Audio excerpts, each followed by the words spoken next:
Mm. Mm. So when I started to actually get to know you more was when you had written your book, Brown Girl Like Me, Yeah. right? And we shot a lot of your promo material. You know, we came to your launch night. Yeah. So proud of what you had done. Talk to me about the journey of the creation of that book, Mhm. because I know that first open mic night appearance in Hounslow where stuff went viral Yeah. really pushed you to actually start doing this as your career, because you were still training to be a teacher. Yeah. And then the book got written. Yeah.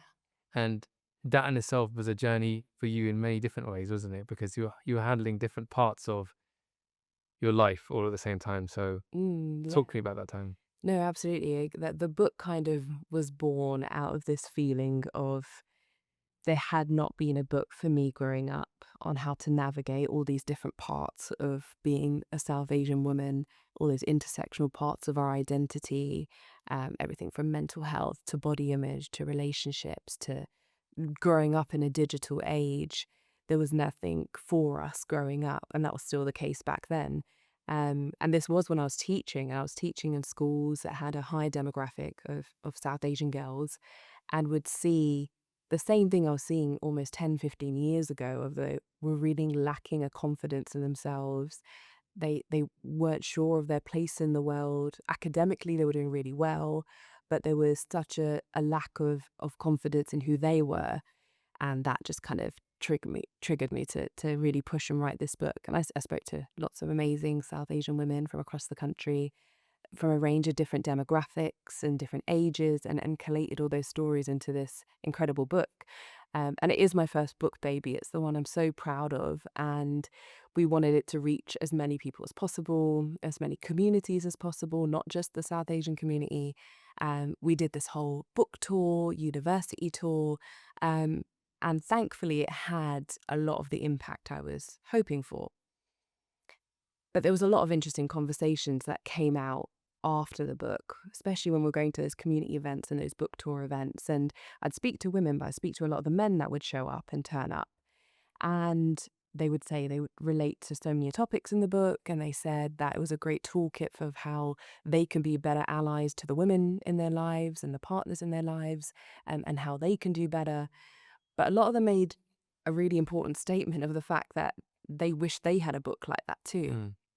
for South Asian men. And that really got me thinking that year of like, oh, absolutely. Like, there's actually nothing for brown men either. If anything, the media loves talking about brown men on their behalf, about who they are and misconceptions about them. And we see them in shows and films and all of that. And we see them in the media a lot. We've even had a brown prime minister come and go. But what real difference have we seen for brown men? And that really got me thinking that year. And I was also going through a really difficult time after that book came out, which a lot of people don't know, and it's something I hadn't spoken about before, is the fact that shortly after Brown Girl Like Me came out, I was pregnant and was expecting to have our first, and we were on this book tour, all this publicity going on, all this marketing, all this PR going on, and I miscarried. And I was at a point where I was like, well, I can't stop everything that's going on around me. Everything was moving at 100 miles per hour.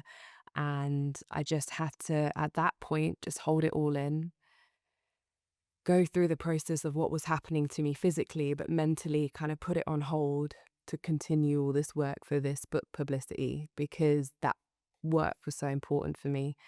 Um, and it was only months later that I really processed it and kind of emotionally dealt with what happened, and just felt like when we're ready to have a baby, that will happen. And when we're blessed with it, we'll just be patient for when that time comes. And then months later, we did get pregnant again, with my first, Mahi, and she was born 9 months later. Um, I then, sadly, 9 months after that, had an ectopic pregnancy, which was also a really tough period to go through, and being told that I may not even have another kid. Um, I didn't even actually know what an ectopic pregnancy was. And I think that's just a reflection on the fact that there's such a lack of research and education and funding going into women's health that I wasn't even aware of what it was. Um, and that all happened and was told that it would actually be hard for us to have another. But another little blessing arrived into our lives, and that's Hookem, our son, who's now 1 years old. And we named him Hookem because I really do believe that he was in our Hookem and that somewhere in our destiny he was meant to arrive. But something funny happened when he was born, and I still remember this moment of in that night newborn hazy feeling of having no sleep and night feeds and those lovely first few weeks of that newborn baby time. And I suddenly had this like real fear in me of the fact that, oh my God, I have a baby boy now. And when I had Mahi, I was like, oh, baby girl, she's going to grow up with all these amazing women around her. I'm going to empower her. She's got this book that I've written just for her. She's going to grow up with this guidebook. I know everything that I need to do for her. But now I've had this baby boy and I actually have no idea what I'm doing. And I was actually brooking it. That was like, I've not actually considered what it will be like for him to grow up in this world. And I had a lot of deep conversations with Indy about this of you're now a father to a son.